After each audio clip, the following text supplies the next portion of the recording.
Lo más básico, por ejemplo, es un automóvil, que necesita una serie de partes para funcionar, mínimas. Chasis, ruedas, transmisión, frenos, ejes, motor, combustible, bujía, pistones, cigüeñal, válvulas, sistema eléctrico, etcétera, etcétera. Y todo esto, si no está todo junto, simplemente no funciona. Es decir, son elementos que tienen que estar completos para poder funcionar, si no, no funcionan. Lo mismo sucede con un computador, que tiene una serie de partes que sin alguna de ellas simplemente no funciona.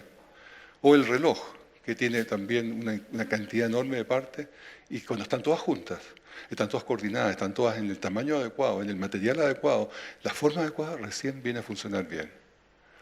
Para esto necesitaron ciertamente un ingeniero, personas que diseñaron esto para que funcionara. Sin embargo, ¿por qué digo esto? Porque Darwin también intuía esto de la complejidad irreducible y decía, si pudiera demostrarse que un organismo complejo existe y no hay posibilidad que haya sido formado por numerosas, sucesivas y pequeñas modificaciones, mi teoría se haría a 1000 pedazos. En otro programa, del cual hablo de Darwin, les muestro cuán antiguas son sus ideas. Darwin estaba lleno de prejuicios, estaba lleno de ideas de esa época. Claro, uno dice el contexto, sí, por supuesto, pero no significa que eran verdad. Y estaba lleno de esos preconceptos que finalmente los llevaron a errar, pero profundamente. Y una de las cosas que intuía, por lo menos, era esto, que las cosas complejas no se hacen por sí solas. Vamos a estudiar este tema que se llama la complejidad irreducible. La complejidad irreducible es algo bastante, disculpe, la complejidad específica. Es algo bastante claro. Debe distinguirse entre lo que es orden y complejidad. Por ejemplo, esta secuencia, A, B, A, B, A, B, A, B. ¿Qué es lo que es? Es una secuencia, una señal periódica, repetitiva, ¿no es cierto? Pero es ejemplo de orden. Sin embargo, lleva muy poca información.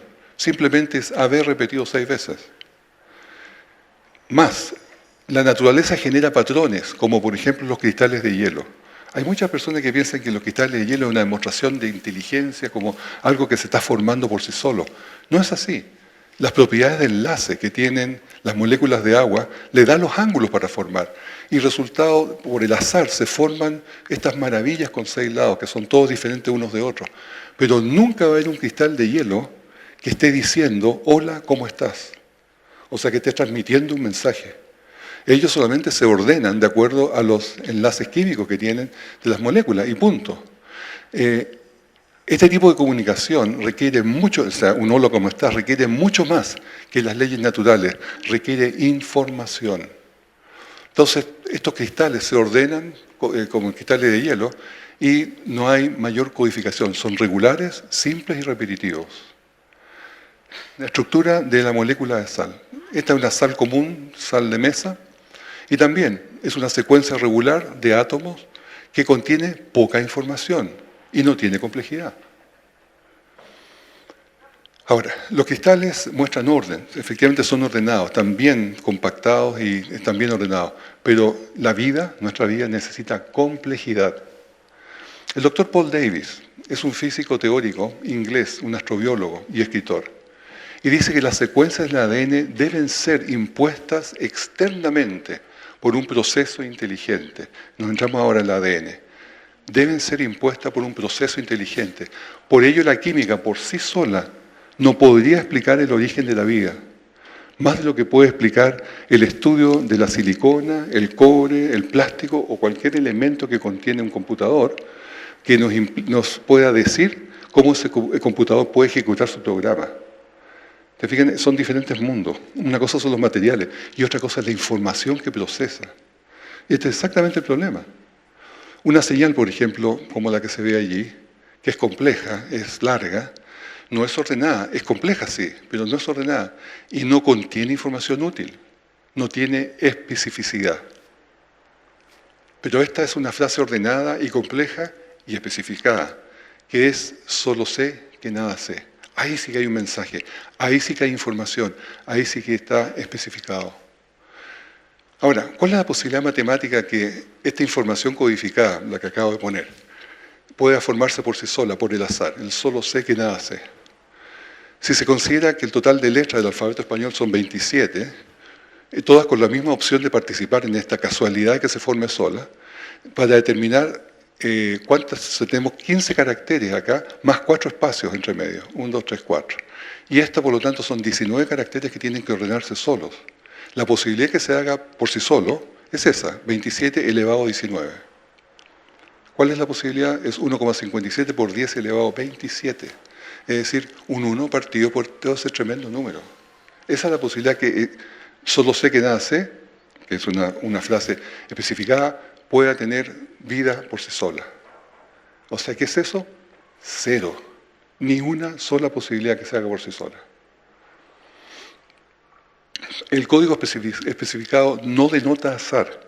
Cuando hay un código especificado de algo, no es azar, no puede ser por casualidad.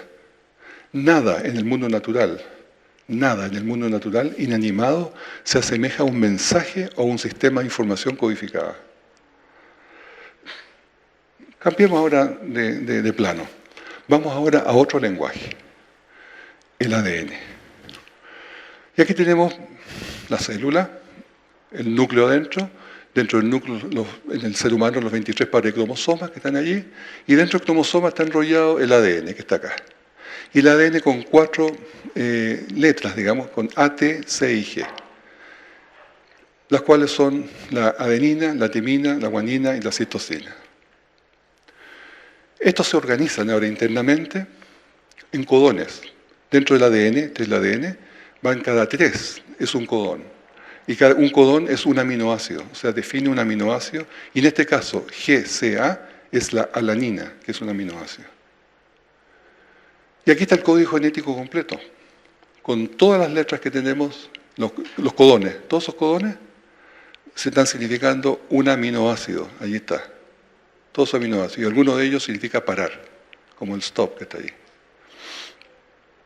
O sea, es un alfabeto con 64 secuencias llamadas codones. Este es el vocabulario que tiene dentro de nuestro ADN. Y estos aminoácidos son estos, 20 aminoácidos que son específicos para formar la vida. De 300 y tantos aminoácidos que existen, solamente 20 son buenos para formar la vida. Y estos todos tienen que ser de mano izquierda. Les saben la quirilidad. Es decir, pueden ser de izquierda o derecha, pero para la vida solamente de mano izquierda. Eso es así, punto. No hay discusión, es así.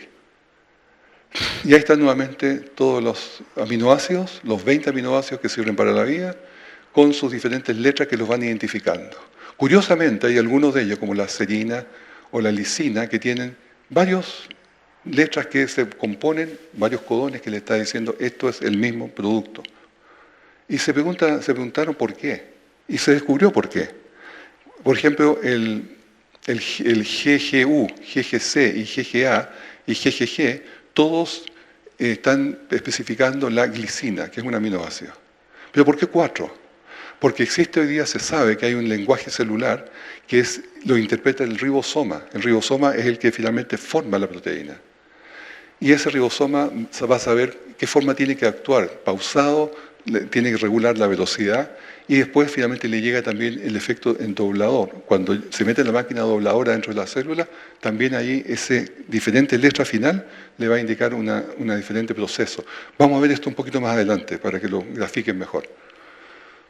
Ahora, los autores que informaron esto están maravillados con tanto ingenio, porque finalmente se llega a que tiene que haber un sofisticado diseñador inteligente, tiene que haber alguien que puso esto. Estos códigos no pueden estar solos, no son casualidad. En una conferencia que se hizo de información biológica, el doctor Werner Gitt dice que el lenguaje que está en el ADN, el código genético, tiene los elementos propios del lenguaje humano, como los símbolos, significados, sintaxis, la gramática y el contenido con propósito. Cumple con todos los requisitos. Y el ADN es en el doble hélice, es una información codificada, irregular y altamente compleja. Simplemente revela un patrón de complejidad especificada, característico de la inteligencia. No es casualidad. El ADN no se pudo haber formado solo, ninguna posibilidad. El azar, que es la herramienta que usa habitualmente la evolución, O sea, el azar en sí mismo es la excusa cuando no se saben las causas de lo que está pasando. Se le dice que el azar lo hizo. El azar no tiene posibilidad de hacer nada. Y la posibilidad de que el azar haga algo es cero. ¿Ya? Ahora, el concepto antiguo dentro del ADN, que se enseñaba en los colegios, es este, que el ADN era un conjunto de genes, de codones, por lo tanto, que iban armando genes. Y genes armaban una proteína, era como una cadena, como un rosario así, que codificaba solamente proteínas. Pero ese es el concepto antiguo. Hoy día se sabe que no es así. Si bien están los genes ahí, pero entre medio tienen intrones. Ahí, entre los exones tienen intrones. Ahora, lo interesante es que al estar intercalados las secuencias no codificantes por estos intrones, cuando se lee para sacar el ARN, estos no se copian, es decir, los dejan de lado. O sea, no es tan simple. También se descubrió, cuando se hizo el proyecto de genoma humano, de que había solamente 22.000 genes dentro del ADN. Sin embargo, se producían más de 100.000 proteínas y se suponía que un gen era igual a una proteína. ¿Cómo teníamos 22.000 produciendo 100.000? Bueno, se descubrió que se traslapaban, los genes se traslapan también. Y el ADN, por lo tanto, se puede leer de diferentes formas. Y esto es lo que mejor muestra. Es decir, esta sección de acá, hasta ahí, me muestra el color del pelo. Pero traslapado de aquí hasta acá me muestra la uña del pie, cómo se codifica la uña del pie. Y si se lee al revés, ¿qué dice allí? Los pulmones, claro, me codifican los pulmones al revés. Es decir, por eso que 22.000 genes pueden producir por lo menos más de 100.000 proteínas. Por esa razón, porque se lee de diferentes formas.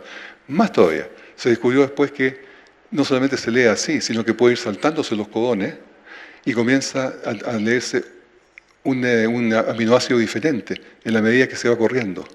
Y si se lee al revés, se lee tantos más. Tenemos 6 niveles de lectura de un mismo ADN. ¿Me están siguiendo o estoy hablando cosas mágicas así? Bueno, hay otros genes más que se llaman los genes Hox, los cuales no codifican proteínas, pero ordenan las cosas, regulan a los otros genes. Le señalan y le muestran dónde expresarse. Como por ejemplo este gen Hox le está diciendo tú ándate en la cabeza, tú ándate en la cola. Otro le dice a una mosca, ¿no es cierto?, también a sus diferentes partes. Estos definitivamente demuestran que hay un diseño inteligente. Vamos a ver un video, un corto clip. Think of how many letters fit on a single page. And now imagine a stack of pages 300 feet tall. That's how much information is stored in the DNA inside every human cell, the entire human genome. If you sort through the 3 billion letters that make up the human genome, you find some surprising things. Only about 1% of the 3 billion letters directly codes for proteins. Of the rest, about 25% make up genes and their regulatory elements. The function of the remaining letters is still unclear. Está diciendo que si escribimos los codones, todas las letras estas, una en una página, línea tras línea, tras línea, tras línea, y ponemos otra página con el siguiente código y así vamos sumando códigos, los 3.000 millones de letras que tiene el ADN va a sumar un montón de 100 metros de alto de hojas de papel. Esa es la cantidad que tenemos en cada célula nuestra. Y todas ellas tienen una lectura absoluta. Y como dice este clip, el 2% está dedicado a producir proteínas. El 98% restante es como un gran panel de control, el cual regula todo, maneja todo. Así que, y no se sabe a propósito, no se sabe todo cómo está funcionando, pero es así. Regula y maneja todo el cuerpo, maneja todas las funciones y va cortando, mandando, en fin, distribuyendo. Ahora, la información contenida en el genoma humano es, como decía, de 3.000 millones de pares base, o 6.000 millones si que se miran también el hombre y los dos que están juntos, porque los Las cromosomas tienen 2 copias, ¿no es cierto? Todas estas van produciendo señales regulatorias de RNA y proteína. Es como un sistema computacional enormemente complejo, con una variedad de programas de lenguaje de programación, interactuando con ello con el hardware. Así que el grado de complejidad es mucho más alto del que siquiera se imaginan. DNA, RNA, and proteins are biomolecules which together are essential for life. DNA and RNA are needed to make protein. Protein and RNA are needed to make more DNA. And DNA and protein are needed to make RNA. So, which came first? Evolution doesn't have an answer, but creation scientists do. Se hace primero para que el otro pueda servirse de él y armar al otro. Si llegamos a una conclusión de que no hay forma de que se hayan creado uno primero y el otro después, porque todos los tres se necesitan. Por lo tanto, ¿cuál es la solución? Un creador. O sea, un creador que lo hizo instantáneamente los tres. Sigamos andando. Duones. Es otra cosa que se descubrió, miren, en el año 2013. Es muy reciente. Encontraron un segundo código del ADN oculto. Y estos son los científicos de la Universidad de Washington, que estaban impactados cuando descubrieron que el genoma usa un código genético para escribir 2 idiomas diferentes. Uno describe cómo se hace la proteína y el otro da instrucciones a la célula de cómo controlar su medio. Y el idioma está escrito uno sobre otro. Y por eso es que este segundo idioma se mantuvo escondido por tanto tiempo. Estos 2 significados parecen haber evolucionado de acuerdo uno con el otro, entre comillas evolucionado, ¿no? Pero piensen de la siguiente forma, es como que si yo escribiera un artículo en inglés de un tema, y escribo varias páginas de ese artículo en inglés, y después ese mismo artículo en inglés se puede leer en otro idioma con otro tema. ¿Qué les parece la complejidad? ¿Será posible eso? Mire, escribe un artículo en inglés, una página, digamos, para no complicar tanto, y esa misma se puede leer ahora en francés, con las mismas letras, y esas mismas letras me dan un significado de otro tema relacionado. ¿Podrá hacerse? ¿Me entienden el nivel de complejidad que tiene? Bueno, exactamente así funciona el ADN. En las mismas líneas va dando instrucciones para una cosa y para otra cosa. Entonces, por eso se llaman los duones, por eso se le ha llamado así. No hay forma si no hay un agente inteligente que esté pensando detrás de esto. Ahora, ya les expliqué todo cómo es el software. Ahora, que es el programa, ¿no es cierto?, que va a regir al sistema de nuestros cuerpos. Pero ahora, tiene que hacerse una transcripción, porque no sirve nada tener un programa con un plano. Y ahora vamos a necesitar algo que lo construya. Se fijan, el ADN es como la base de datos e instrucciones para construir un organismo, que es un plano como un plano de un edificio. Pero ahora yo necesito la base de datos, tiene que ser traducida y construida para que sea útil, como una compañía constructora. Este científico se llama Jacques Monod, que es un premio Nobel de Medicina, dice que el código genético no tiene ningún valor a menos que sea traducido. Y la maquinaria para traducir estas células modernas está compuesto por lo menos de 50 componentes macromoleculares. O sea, 50 máquinas que están haciendo un trabajo. Por lo tanto, y el código no se puede traducir de otra manera sino con estas máquinas. Ahora, lo interesante también es que esas máquinas están también codificadas dentro del mismo ADN. ¿Me siguen con esa? Las máquinas están codificadas dentro del mismo ADN, que está a su vez copiando. Ahora, voy a tratar de simplificar un poquito. El problema que tiene el evolucionista es que cómo las instrucciones creadas para esta línea de armado están en el mismo ADN. ¿Cómo de alguna vez salieron a la luz? Aquí vamos a ver Con animación por computadora podemos entrar en la célula para ver este asombroso sistema en acción.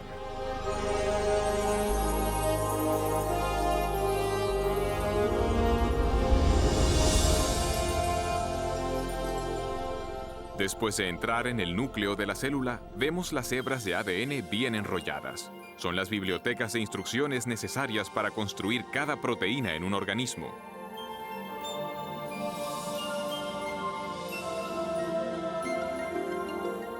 En un proceso conocido como transcripción, una máquina molecular desenrolla primero una sección de la hélice del ADN para exponer las instrucciones genéticas necesarias para ensamblar una molécula específica de proteína. Otra máquina copia luego estas instrucciones para formar una molécula llamada ARN mensajero.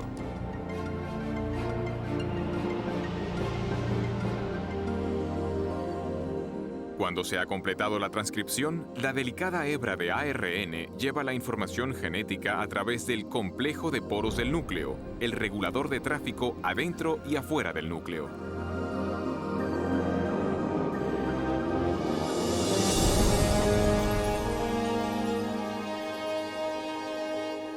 La hebra de ARN mensajero se dirige a una fábrica molecular en dos partes llamada ribosoma. Después de fijarse con seguridad, comienza el proceso de traducción.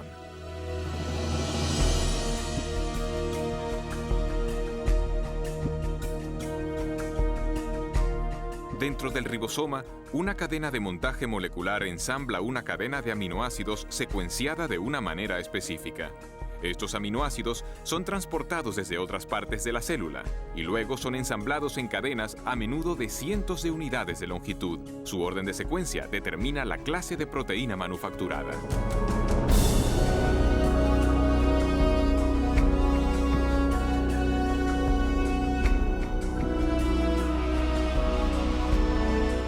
Cuando se completa la cadena, se transporta desde el ribosoma a una máquina con forma de barril que ayuda a doblarla en la forma precisa y crítica para su función.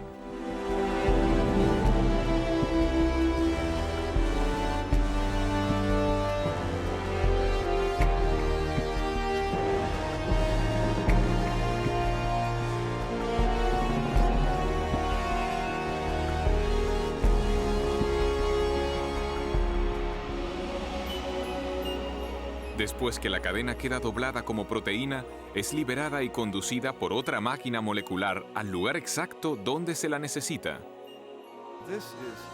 Uno se queda totalmente asombrado al percibir a esta escala de tamaño un aparato tan finamente ajustado. Un dispositivo que lleva el sello de un diseño y producción inteligentes. Y tenemos los detalles de un inmenso y complejo ámbito molecular de procesado de información genética. Y es precisamente en este nuevo campo de la genética molecular que vemos la evidencia más convincente de designio en la Tierra.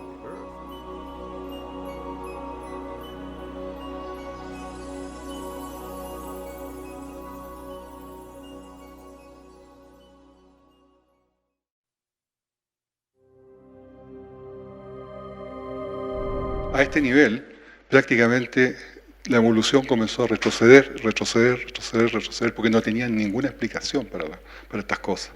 Y ahora que se conoce, y Darwin, por supuesto, no tuvo idea de estas cosas.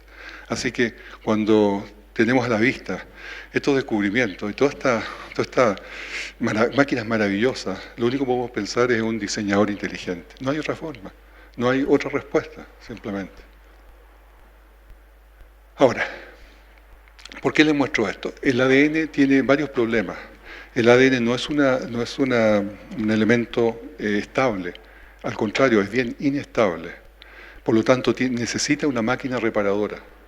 Y la máquina reparadora es esta, que se llama el ADN glicosílases, que va girando alrededor del ADN y le va detectando errores. Y cuando le detecta un error, saca el error y lo mete en un bolsillo. Después viene otra enzima y lo repara. ¿Cómo es el sistema de información? ¿Cómo se comunican? Todo eso, ni idea. Simplemente así sucede. Y esto nos permite estar vivos. Porque pensemos que todos estos procesos están sucediendo millones de veces ahora mismo en nuestros cuerpos.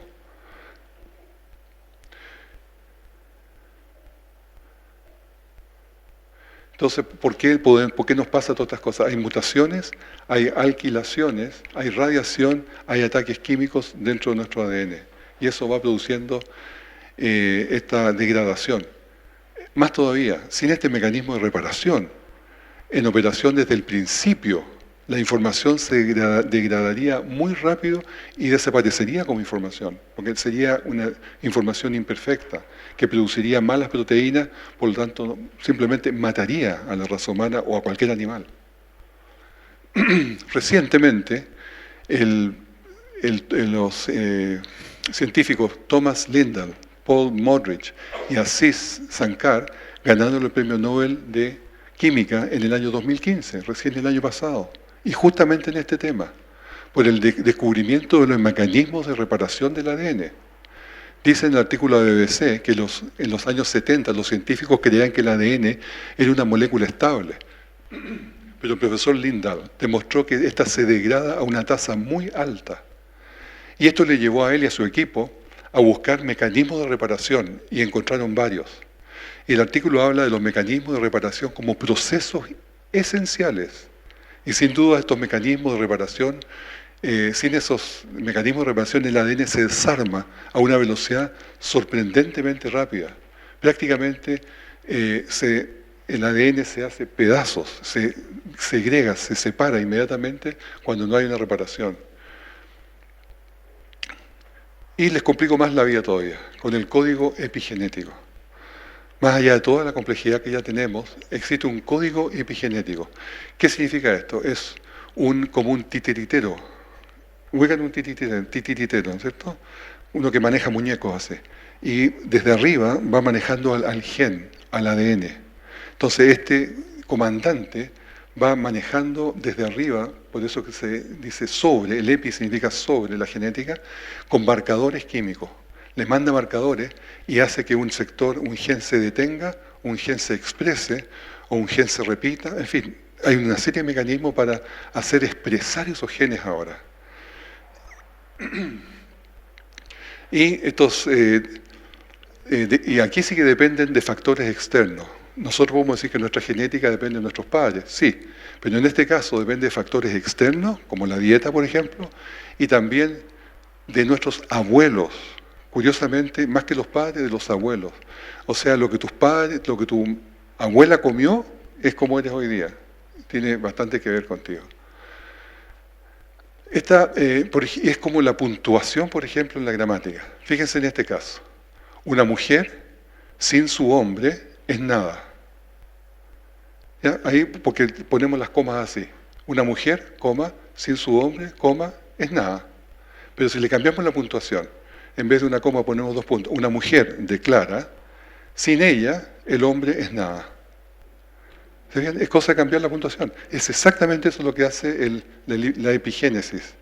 Cambia las puntuaciones dentro del ADN y se expresa en forma diferente y el resultado es completamente diferente. Los mecanismos que usa son técnicos, pero son el metalitalión, el acetilatión, en fin, son cosas más técnicas. Ahora, Dios diseñó los organismos con una habilidad para usar diferentes capacidades para adaptarse a diferentes desafíos o medios. Sabemos nosotros que los animales se adaptan. Los animales van a un lugar donde tienen diferentes enemigos y se adaptan a ellos. O van con diferente clima y se adaptan a ese clima. No necesariamente la generación que fue, sino que las próximas generaciones. Entonces, esa adaptación va sucediendo con información que ya existe en el ADN. ¿Ya? Y la usa solamente cuando enfrenta el desafío. O sea, nosotros venimos preparados para muchos desafíos que no sabemos, pero está ahí la información. La analogía muy buena es la navaja suiza, que tiene todos estos recursos, pero no los ocupa todos a la vez, sino que cuando los necesita, los saca. Así funciona el ADN, así funciona con su sistema epigenético. Ahora, piensen un poco en la evolución. ¿Cómo la evolución podría explicar esto? Primero que nada, la evolución, por principio, no anticipa nada, porque no tiene ninguna forma de predecir las cosas. Entonces, ¿cómo podría predecir los ambientes futuros que iba a tener una planta o un animal si es que la evolución no puede predecir? Sin embargo, existen. Por lo tanto, la única forma es un Dios omnisciente que diseña organismos futuros con capacidad futura para adaptarse a un mundo caído mirando el futuro. ¿Ya? Ahora, la epigénesis puede alterarse por cambios climáticos. dieta, hormonas, químicos en el medio, educación de los padres, estrés y emociones. Y este es el caso de los mellizos, que nacen idénticos genéticamente, pero estos mellizos se separan en la vida. Uno vive en un medio, el otro vive en otro medio. Y al vivir separados, su estilo de vida es diferente. Y al ser diferente, su epigénesis, o sea, el sistema que controla sus genes, es diferente. Y lo va a hacer diferente en el sentido de cómo atacan las enfermedades, cómo responden a diferentes estímulos, y ellos van a ser personas completamente diferentes, aunque tienen los mismos genes. ¿Por qué son diferentes? Porque la epigénesis es diferente. Por los medios, porque es el medio externo que le está influyendo. Ahí están cómo son los químicos que se ponen. Estos son los histones, que aquí les muestro un ejemplo. El grupo metil, esa cosita ahí, es el químico que está marcando, un marcador químico, que hace que, se fijan, este no se exprese. Vuelvo para atrás, se pone allí, y esto queda sin expresarse. En este caso es el gen agouti, que tiene que ver con la gordura, tiene que ver con la obesidad. Entonces, se pone aquí este metil y no se expresa el gen de la obesidad. O aquí, nuevamente en los histones, aquí no se está expresando, pero ahí sí se está expresando. ¿Por qué? Porque se aprieta, se comprime, y por lo tanto no se puede expresar. Son formas como la epigénesis maneja su tema. Entonces, un escriador omnipotente es la única posibilidad que tenemos para esta amplia y elegante ingeniería genética. ¿Ya? Proverbios 1:7. El principio de la sabiduría es el temor de Jehová. Los insensatos desprecian la sabiduría y la enseñanza.